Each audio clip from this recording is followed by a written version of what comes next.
Economist. Պարոն Ղազենյան, երկու հարցի խնդրեմ անդրադառնալ։ Նախ դուք ասացիք, որ սուտ եք քաղաքական ընդդիմումը, որ ձեր առաջարկով ընդհանրապես զորավարժ 2 դրամով պետք է խոսակցակինը չլինի։ Ես լավ չփիքսեցի ձեր խոսքում ասացիք, թե չեք խնդրեմ նորից հստակ ասել, թե ձեր առաջարկով է քանի դրամով պետք է լինի հոսանքի սակագինը եւ ինչով է սխալ իրենց հաշվարկը։ Եվ եթե նոյեմբերի մինչև 18-ը պետք է նիստը լինի ՀԿՀ-ի, հուսանք բաց կլինի եւ բոլորս ներկա կգտնվենք, այսինքն պայմաններ կստեղծեն, այդպես ենք ունենք վստահեցել։ Եթե ՀԿՀ-ն որոշի, որ պետք է զրկի հեծին լիցենզիայից,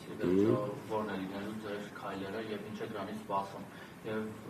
տեղեկություն են հասել, որ Ռոմանոս Պետրոսյանը Ֆրանսիա ամեն դեպքում կհեռանա եւ ելիք վերադառնա փողոցը, չգիտեմ, հետո կդառնա կառավարչին Թրամփից չակարել եւ սպասում հեծին։ Առաջինը 0,2 դրամի հետ կապված ձեզ ասեցի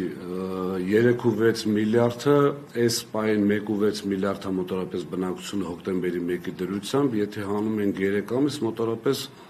1.2 միլիարդի կարգի է եղել այդ ժամանակ, երբ որ մենք ասել ենք սակագին իջացրեք, այսինքն ավելացված գումարը բաժանել 1.2 միլիարդ ծախսի վրա, անում է 3 դրամ։ Պատկերացիք, то есть տարվա կեսը փաստացի, տարվա կեսին այսքան շահույթ ես ունեցել եւ ունեցել ես այսքան կիլովատ բնակության ծախս։ Դա նշանակում է նա բաժանել նրան։ Իրենք վերցրել են տարվա մոտավորապես 5.6 միլիարդ են բաժանել ամբողջ բնակության, ամբողջ մեր ոչ միայն բնակության, ամբողջի ծախսը, որի արդյունքում ստացել են իրենց ասած 0.5-ից ավել անում միանշանակ, որից հանել են այն սուտը, որ բռնվեց, այսպես ասած, որ մենք իբրև թե ներդրումային ծրագիր ենք տարել, որի արդյունքում պետք է թանկանար։ Չէ, իրենք ինչ են ասում, մի կողմից ասում են էժանացրեք, մյուս կողմից բերել են մի հատ ծրագիր, որի արդյունքում թանկանալու է։ Այդ ձայնագրության մեջ բարձ լսվում է, ես ինչպես եմ ասում, ընդհանուր մեր հաշվին, այսինքն մենք այդ թանկացումը կանխելու ենք։ Հիմա այդ պարագայում արդեն 0.3-ն էլ եթե գումարվում է, իրանց ասած 0.2 դրամը ուղղակի սուտ է։ Դե ասեցի, մոտավորապես 3 դրամ ամբողջ բնակության համար։ Հիմա արդեն հաշվի առնելով, որ 3.6 միլիարդը դարձել է 7.2 միլիարդ, իսկ բնակության ծախսը 1.6 միլիարդ, այդ դեպքում 7.2 միլիարդը պետք է բաժանել 1.6 միլիարդի։ Հիմա իրանք ուզում են այդ տեղեկությունները շատան, որ պահեն, պոպուլիստական քայլ անեն։ Իհարկե, ինչ որ արել են անցած տարի։ Գազի, ես մի առիթով ասել եմ, գազի Գազպրոմ Արմենիան դոլար դրամ ժամանակին պայմանագրի կնքման արդյունքում դոլար դրամի տարբերության արդյունքում մոտավորապես 20 միլիարդ դրամ փող ուներ։ Հիմա հարցրեք, որ հանդիպեք, ասեք ուր է 20 միլիարդը։ Ինչի այդ 20 միլիարդից գումարը բերեցիք, որպեսզի 25 թվականի փետրվարի 1-ին զսպեք սակագնի աճը։ Եվ մյուս գումարն ինչ եք անելու։ Ես համոզված եմ, որ ընտրություններից առաջ հաշվի առնելով, որ բոլոր մեթոդների դիմելու են, բոլոր, որ իհարկե կարող կարճաժամկետ լինի իրենց համար, դիմելու են, որպեսզի բերեն այդ գազից, տեղից, որտեղից ուզում ա լինի, ինչքան գումար ուզում ավելացած լինի, բերեն սակագինը իջացնեն, ասեն, տեսեք, մեր կառավարիչն եկավ, սակագինը իջավ, ընտրեք մեզ։ Իսկ Հեծի լիցենզիայի զրկելու մասով դուք եք, չէ, երևի ոնց որ դուք եք հարցում արել նիստի դահլիճի հետ կապված։ Ճիշտ ասած, այդ ինֆորմացիան մենք էլ ունեինք, որ ինչ որ փոքր դահլիճում են ուզում անել, չենք ուզում ուղղակի հրապարակել, սպասելով տեսնենք ինչ կլինի։ Ես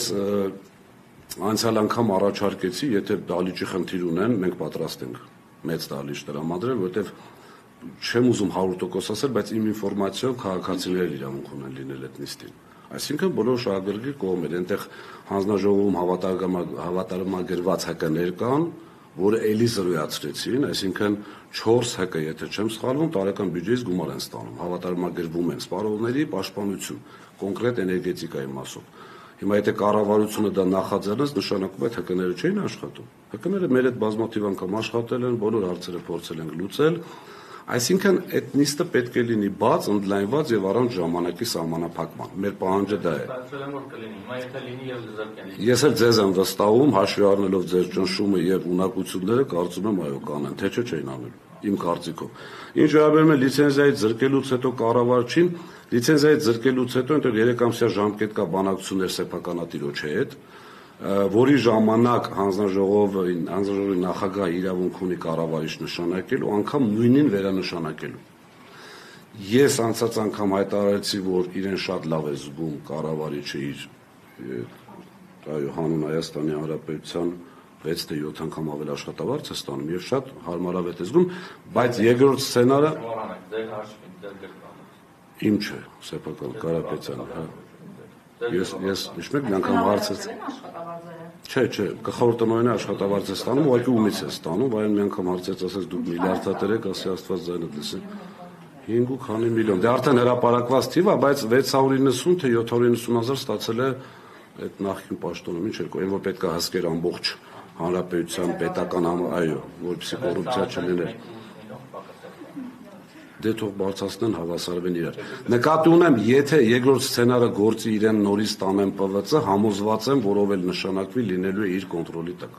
Այսինքն իր վերահսկողության տակ է լինելու եւ հեծը միևնույն է ինքն է։ Դուք համարում եք, որ ճակատագիրը այդպես անորոշ կմնա։ Ես անցած անգամ ասել եմ, հիմա կրկնում եմ, հաշվի առնելով, որ հանձնաժողով, գիտեք, ախր հանձնաժողովի նախագահը մոռանում է, որ տարի ու կես եղել է հանձնաժողովի անդամ։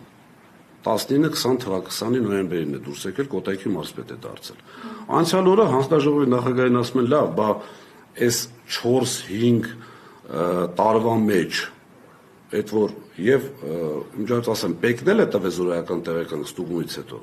Մեզ անգամ այդպիսի գովասանագիր են տվել, որ եթե չեմ սխալվում եմ, որ մենք լավ հարկ վճարող ենք։ Եվ հանձնաժողովն էլ որևիցե ձևով, որևիցե իր այսպես ներդրումները ընդունելով մյուսով հաստատել է, որ հիմնարկը աշխատում է նորմալ։ Հիմա այս պարագայում իրեն հարց են տալի, ասում են, բա ինչպես եղավ, բանախորդ ասպոտ ինչ անեմ, ես իմ համար եմ պատասխան տալի։ Իմ ջանց ձեզ ասեմ, հանձնաժողովի մնացած 4 անդամները, ընդդիմադիր անդամը հանած, ընդդիմադիր անդամը, եթե չեմ սխալվում, 4 տարի աշխատում։ Մնացած անդամները 18 թվից աշխատում, 18-ի վերջից։ Այսինքն ինքը իր գոլեգաներին, այսպես կներեք հազար անգամ իրեն մեջտեղից ամբողջ պատվերը ինքն է կատարում անձամբ, ի սկզբանե կատարել։ Իր գոլեգաներին հանում է, իրեն հանում է արանքից մեղադրելով գոլեգաներին։ Խնդրում եմ բացատրել, ինչ ասել է հեծին լիցենզիայի զրկել։